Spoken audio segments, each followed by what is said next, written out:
Bonjour, nous sommes le samedi 25 avril, il est 17h.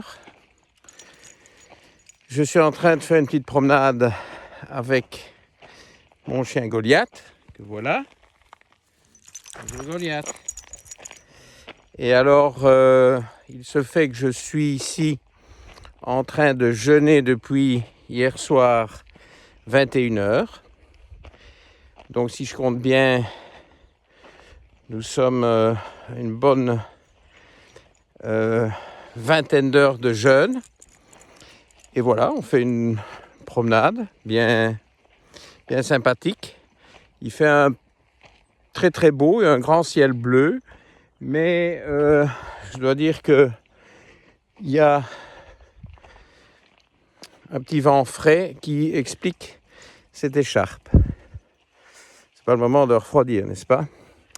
Beaucoup d'internautes me posent des questions sur le jeûne intermittent. Je me suis dit, je vais vous faire un petit topo très court sur ce qu'est le jeûne intermittent.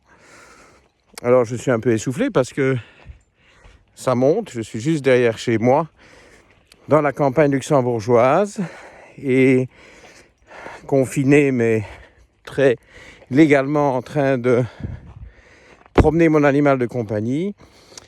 Et je crois que l'occasion est rêvée parce qu'effectivement, je suis ici en train de jeûner. 20 heures, c'est pas mal. Je n'ai pas spécialement faim. J'ai même une très claire expérience d'un regain d'énergie vers 21h, donc probablement sur le point d'éprouver cette sensation très étrange où je suis prêt à conquérir le monde, à courir dans toutes les collines avoisinantes. C'est pas ça qui manque, je vous les montre. Voilà, vous voyez, une belle vallée, il y en a même plusieurs qui succèdent. C'est l'Ösling luxembourgeois, une région magnifique. Et donc, ce regain d'énergie après 21h, c'est difficile à comprendre, c'est difficile à expliquer. Je crois que tous ceux qui ont expérimenté le jeûne connaissent ces bouffées d'énergie. Ça existe aussi sur des jeûnes plus longs. Mais ici, je voulais vous parler du jeûne intermittent. En gros, le jeûne intermittent, c'est découper les 24 heures du cycle nictéméral en 16 heures de jeûne, donc là je suis au-delà, vous n'êtes pas obligé d'aller aussi loin évidemment, et 8 heures de fenêtre dans laquelle vous incluez vos différents repas. Typiquement, en 8 heures, ce sera plutôt 2 repas que j'intitule premier repas, dernier repas, et un snack entre les deux, si vous voulez. Moi je ne fais pas ça, je fais 2 repas. Aujourd'hui je vais probablement ne faire qu'un long repas, puisque on est déjà au-delà des 16 heures. Mais typiquement, le repas qui saute, c'est le petit déjeuner, évidemment, qui est facile à sacrifier, parce que c'est un moment où tout le monde a toujours beaucoup de mal à trouver le temps nécessaire, où on n'a pas nécessairement envie de manger des choses qui conviennent pour le premier repas. Je vous rappelle qu'un premier repas, tartine, confiture, c'est niet. C'est tout à fait nocif, donc il faut faire un premier repas avec des protéines. Il y a des intolérances diverses, certains ne peuvent pas manger de laitage, d'autres ont un problème avec les œufs, etc. Donc les options pour le premier repas peuvent être relativement limitées. Et donc si on a une sorte de brunch, voire de lunch précoce ou simplement un lunch au lieu du petit déjeuner, on a peut-être aussi plus d'idées, de choses agréables ou qui vous semblent convenir pour ces heures de la journée. Il y a ce principe qu'au petit déjeuner, on ne peut pas manger ceci, on ne peut pas manger cela. Du poisson pour le petit déjeuner, docteur Mouton, est-ce que vous vous rendez compte? Je me rends compte. Je me rends compte que je ne vois pas où est le problème parce que en Scandinavie, en Écosse, etc., on mange du poisson pour le petit déjeuner. Mais je me rends compte aussi qu'on n'a pas nécessairement besoin de faire un petit déjeuner aussitôt et que ça favorise évidemment le jeûne intermittent de retarder son petit déjeuner. Vous pouvez aussi garder le petit déjeuner, sacrifier le dîner. C'est jamais bon de manger trop tard le soir. Donc je ne suis pas nécessairement pour faire ce que j'ai fait hier. Ce que j'ai fait hier, c'est un peu inhabituel, c'est parce que j'ai travaillé toute la journée, j'ai fini à 8 heures, donc j'ai mangé entre 8 et 9. Mon deuxième repas, j'avais eu le temps de manger quelque chose vers entre 14h et 14h30. Donc vous voyez, ça c'est une journée plus normale, mais ce n'est pas l'idéal quand on retarde autant, parce qu'alors on mange tard, ce qui n'est jamais bon le soir, et il n'y a pas assez de temps avant la nuit, et ça, ce n'est pas l'idéal non plus. Donc, ce qu'on peut faire, c'est le jeûne intermittent, calé sur le rythme nictéméral, et donc un brunch à 11h du matin et un deuxième repas vers 17h, 18h, et là on est parfait.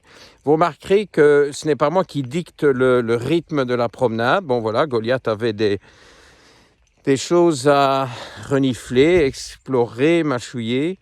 Mais là, on a repris notre côte qui est assez raide, et donc ne vous étonnez pas si je suis de nouveau un petit peu essoufflé, là où la pente atteint certainement au moins 15-18%. Voilà. Et donc, Goliath. Et donc, les intérêts de ce jeûne intermittent. Bon, pour perdre du ventre, c'est absolument magique.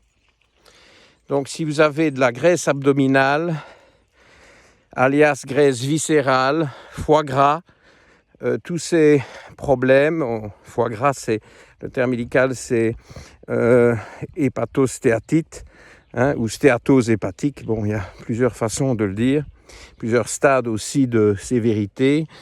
Pour tout ça, le jeûne intermittent est vraiment très conseillé. Maintenant, ce n'est pas le seul avantage. Le gros avantage du jeûne intermittent, peut-être encore plus spectaculaire, c'est de jouer sur la santé intestinale. Il n'y a rien de tel que de donner ces 16 heures d'interruption à votre prise d'aliments pour que les intestins se régénèrent. C'est ce qu'on appelle le MMC, Migrating Motor Complex. Le MMC, c'est vraiment pour reprendre le terme anglais, le housekeeping de l'intestin.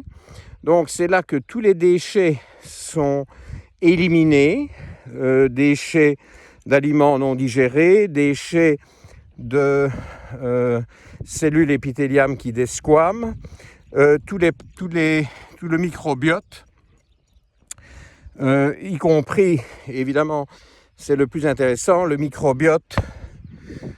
Oula, il y a des obstacles. Le microbiote pathogène qui a pullulé, qui a proliféré, peut être évacué par ce MMC. Si vous voulez, le MMC, c'est une autre symphonie musculaire opérée par le tube digestif qui tranche avec la digestion. La digestion, c'est tout un enchaînement de mouvements musculaires automatiques. Donc c'est quelque chose qui n'est pas voulu, qui se passe inconsciemment. Et le MMC aussi, mais c'est un tout autre mécanisme qui a pour but de nettoyer l'intestin. Et les résultats sont spectaculaires. J'ai énormément de patients que j'ai conseillés sur un plan de la santé intestinale avec toute une stratégie alimentaire, toute une série de compléments que vous pouvez imaginer, probiotiques, prébiotiques, enzymes, traitement de nettoyage intestinal à base de plantes, voire de médicaments. Eh bien, le MMC fait souvent encore mieux que ça. Donc voilà, je vous propose d'y réfléchir. On y reviendra peut-être. Vous pouvez poser des questions. Mais vraiment, c'est une révolution, ce jeûne intermittent. Intermittent fasting en anglais, IF pour faire court. Je vous incite à y faire un bout d'essai. Mon conseil est de ne pas introduire ça brutalement. Si vous faites du 12-12, 12 heures de repas, 12 heures sans repas, bon, passez d'abord à 14-10 avant de faire 16-8. Parce que le corps n'aime pas les changements brutaux. Donc allez-y pas à pas, mais vous verrez, c'est assez magique. Et je vais peut-être penser à aller manger quelque chose bientôt. Voilà, merci, à la prochaine. Un petit coup sur Goliath. Voilà, Goliath en pleine forme. Au revoir.